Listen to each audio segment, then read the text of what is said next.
সুপ্রিয় শিক্ষার্থীবৃন্দ, তোমরা কেমন আছো? আশা করি সবাই ভালোই আছো। উপরওয়ালার ইচ্ছায় আমিও ভালো আছি। প্রিয় শিক্ষার্থীরা, আজকে বিশ্বজুড়ে যে পরিস্থিতি, তার মাঝেও যে তোমরা পড়াশোনা চালিয়ে যাচ্ছ এবং আমরা তোমাদের পাশে থেকে সহায়তা করতে পারছি, সেই জন্য তোমাদেরকে আন্তরিক শুভেচ্ছা।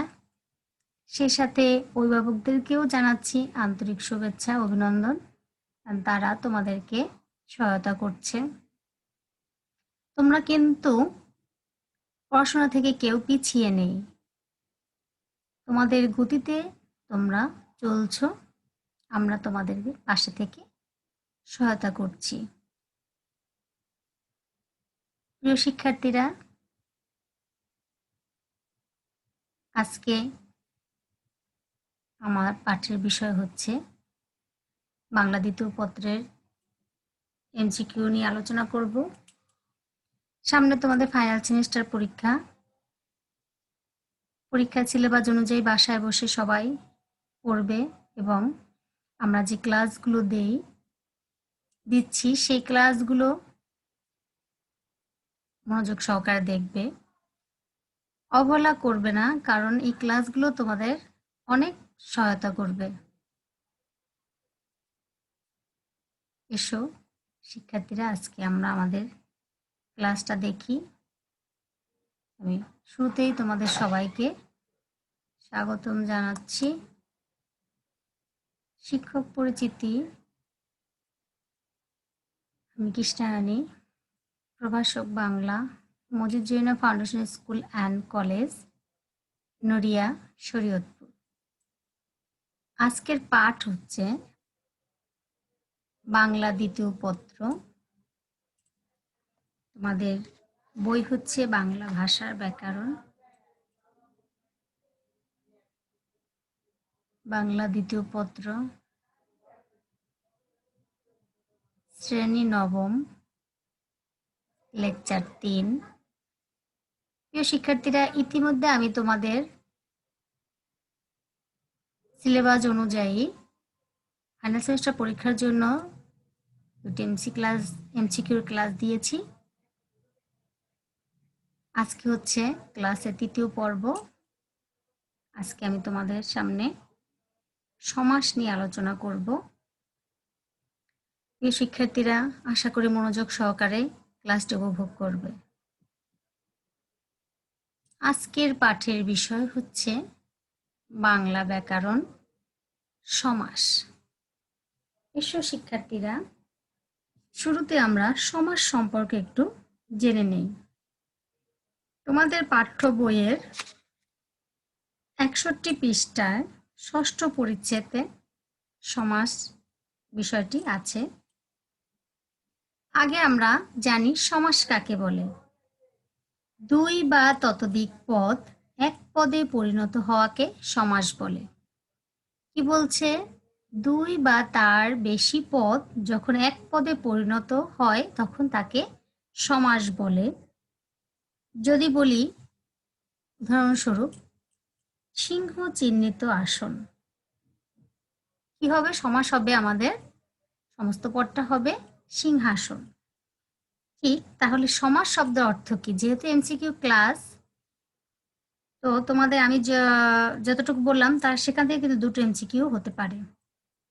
দুই বা ততোধিক পদ মিলে কি হয়? দুই বা ততোধিক পদ যখন এক পদে পরিণত হয় তখন তাকে সমাস বলে। সমাস শব্দের অর্থ হচ্ছে সংক্ষেপণ। সমাস শব্দের অর্থ হচ্ছে সংক্ষেপণ, সংক্ষিপ্ত বা মিলন বা একাধিক পদকে একপদীকরণ। একটা গুরুত্বপূর্ণ প্রশ্ন হচ্ছে, সমাস মানে হচ্ছে সংক্ষেপ।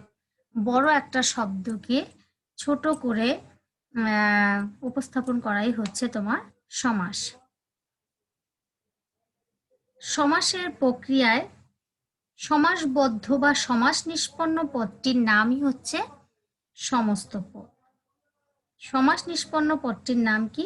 সমস্ত পদ। সমস্ত পদ বা সমাসবদ্ধ পদটির অন্তর্গত পদগুলোকে সমাস সমান পদ বলে, মানে ভিতরে যে পদ থাকে এক একটা পদ সেগুলোকে সমাস সমান পদ বলে। সমাসযুক্ত পদের প্রথম অংশকে বলা হয় পূর্বপদ। প্রথম যে অংশ থাকে তাকে বলা হয় পূর্বপদ এবং পরবর্তী যে অংশ থাকে তাকে বলা হয় পরপদ বা উত্তরপদ। তো এখানেও তোমার দুটো এমসিকিউ। সমাসযুক্ত পদের প্রথম অংশকে কি বলে? পূর্বপদ। এবং তার পরবর্তী অংশকে কি বলে? পরপদ। সমস্ত পদকে ভেঙে যে বাক্যাংশ করা হয় তার নাম হচ্ছে সমাস বাক্য, ব্যাস বাক্য বা বিদ্রোহ বাক্য। কি বলছে? সমস্ত পদকে ভেঙে, একটা সমস্ত পদ, সেই পদটাকে ভেঙে যে বাক্যাংশ তৈরি করা হয় তার নাম হচ্ছে কি? সমাস বাক্য, ব্যাস বাক্য বা বিগ্রহ বাক্য। সমাস কত প্রকার? সমাস হচ্ছে 6 প্রকার। কি কি? দ্বন্দ্ব সমাস, কর্মধারয় সমাস, তৎপুরুষ সমাস, বহুব্রীহি সমাস, দ্বিগু সমাস ও অব্যয়ীভাব সমাস। প্রিয় শিক্ষার্থীরা, আমি সংক্ষিপ্ত আকারে তোমাদের কাছে একটু আলোচনা করলাম। তো তোমরা বাসায় বসে বই থেকে সুন্দর করে লাইন বাই লাইন পড়বে, তাহলে তোমাদের কাছে বিষয়টা আরো পরিষ্কার হয়ে যাবে। এসো শিক্ষার্থীরা, আমরা এখন বহু নির্বাচনী ক্লাসটা দেখি। বহু নির্বাচনী প্রশ্ন 1, কাজল কালো এর সঠিক ব্যাসবাক্য কোনটি? এখানে আমি তোমাদেরকে অপশন দেইনি, এক কথায় দিয়েছি, তোমরা উত্তরটা এখান থেকে জানতে পারবে। কাজল কালো এর সঠিক ব্যাসবাক্য কোনটি? কাজল কালো হচ্ছে সমস্ত পদ এবং এর ব্যাসবাক্য হচ্ছে কাজলের ন্যায় কালো। এর সঠিক উত্তর হবে কাজলের ন্যায় কালো। 2, প্রগতি কোন সমাসের উদাহরণ? প্রগতি কোন সমাসের উদাহরণ? উত্তর হচ্ছে প্রাদি সমাস। উত্তর হচ্ছে কি? প্রাদি সমাস। প্রশ্ন 3, মহানবী শব্দটি কোন সমাস? মহানবী শব্দটি কোন সমাস? যদি ব্যাসবাক্য করো তাহলে মহান যে নবী, এটি কোন সমাস হয়? কর্মধারয় সমাস। প্রশ্ন 4, উপমান কর্মধারয় সমাস কাকে বলে? উত্তর, দৃশ্যমান বস্তুর সাথে অদৃশ্যমান বস্তুর মিল থাকলে তাকে উপমান কর্মধারয় সমাস বলে। প্রশ্ন 5, জীবন নাশের আশঙ্কায় যে বীমা, জীবন নাশের আশঙ্কায় যে বীমা কি হবে? জীবন বীমা কোন কর্মধারয় সমাস? জীবনধারার আশঙ্কায় যে বীমা সমাস হচ্ছে জীবন বীমা। কোন সমাসের উদাহরণ এটা?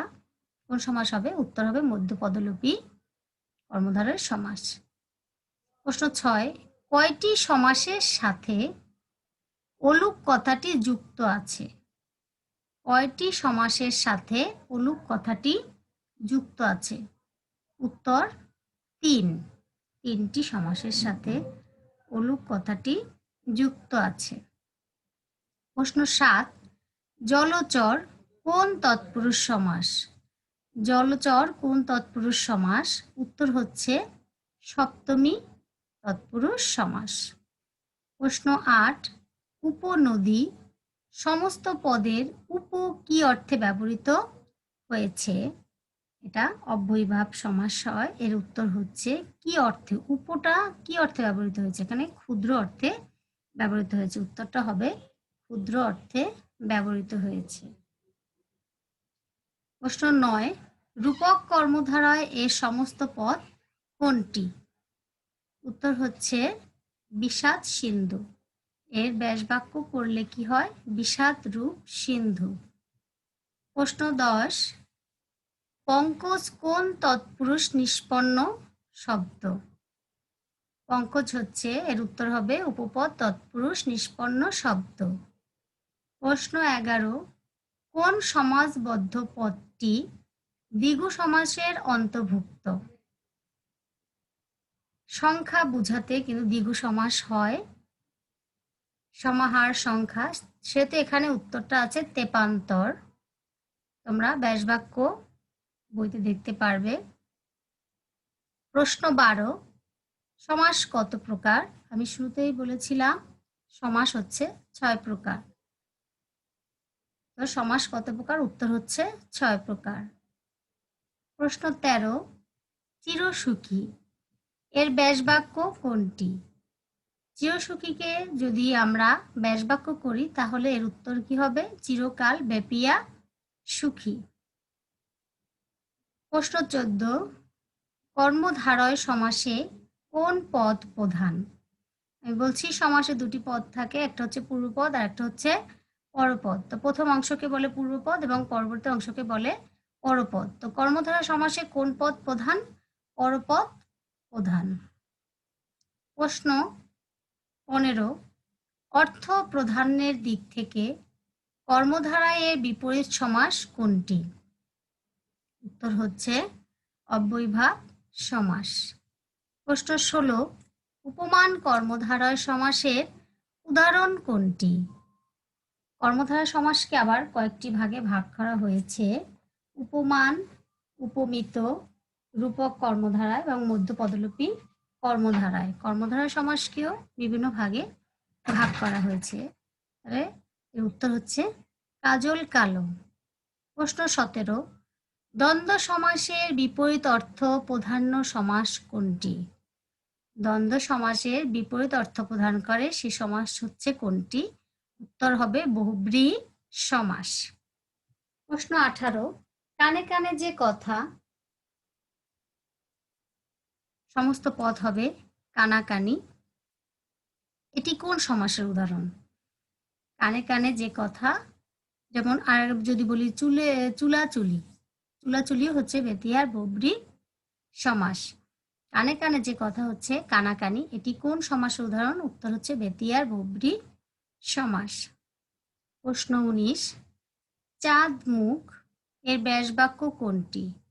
চাঁদের ন্যায় মুখ, এর ব্যাসবাক্য হচ্ছে চাঁদের ন্যায় মুখ। উপমান কর্মধারয় সমাস। প্রশ্ন 20, দ্বিগু সমাস নিষ্পন্ন পদটি কোন পদ হয়? দ্বিগু সমাস নিষ্পন্ন পদটি কোন পদ হয়? উত্তর হবে বিশেষ্য পদ হয়। প্রিয় শিক্ষার্থীরা, তোমাদের বাড়ির কাজ হচ্ছে সমাস থেকে বহু নির্বাচনী প্রশ্নগুলো ভালো করে পড়া। যে প্রশ্নগুলো তোমাদের দেয়া হলো এখানে, প্রশ্নগুলো বাড়িতে বসে সুন্দর করে পড়বে, কারণ এখানে উত্তরটা দেয়া আছে, তোমরা সাথে সাথেই পারবে। আর সমাস অধ্যায়টা তোমরা লাইন বাই লাইন ধরে বই থেকে পড়বে। আর সমাস থেকে কিন্তু প্রশ্ন পরীক্ষায় অবশ্যই থাকে। প্রিয় শিক্ষার্থীরা, আজ আর নয়, আমি আবার তোমাদের সামনে ক্লাস নিয়ে আসব। সবাই ভালো থেকো, সুস্থ থেকো, নিরাপদে থেকো। সবাইকে ধন্যবাদ।